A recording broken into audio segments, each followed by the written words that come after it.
Bienvenidos a un nuevo vídeo del curso de testing. En el vídeo anterior estudiamos las características de los test unitarios y hoy es el turno de los test de integración, también conocidos como test de servicio. Como su propio nombre indica, los test de integración verifican la correcta integración de diferentes unidades o componentes de nuestro programa. Es importante tener en cuenta que aunque los módulos de nuestro producto puedan funcionar bien individualmente, podrían fallar al ejercitarlos a la vez, por lo que estos tests velan por que esa interacción también funcione bien. A diferencia de los test unitarios, que simulan cualquier interacción externa a la unidad mediante el uso de dobles de prueba, los test de integración permiten que estas interacciones ocurran con objetos reales. Estos tests dejarían que se produjera una llamada a una base de datos o a un sistema externo para validar la lógica de negocio con datos reales. Un ejemplo de test de integración podría ser aquel que ejecuta un caso de uso del programa y luego consulta la base de datos para confirmar que todo el proceso, desde la capa de negocio hacia abajo, funciona correctamente.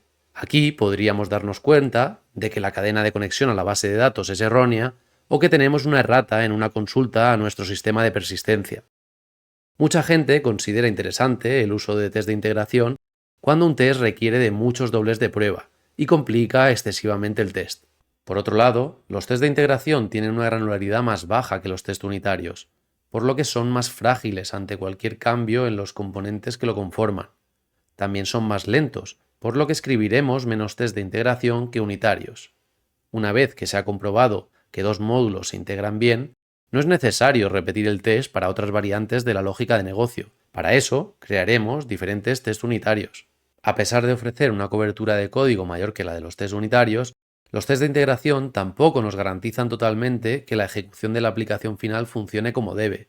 En este sentido, el tipo de test más completo o garantista, aquel que ejecuta el código de la forma más cercana a como lo haría el usuario final, es el test de sistema, que comentaremos en el próximo vídeo.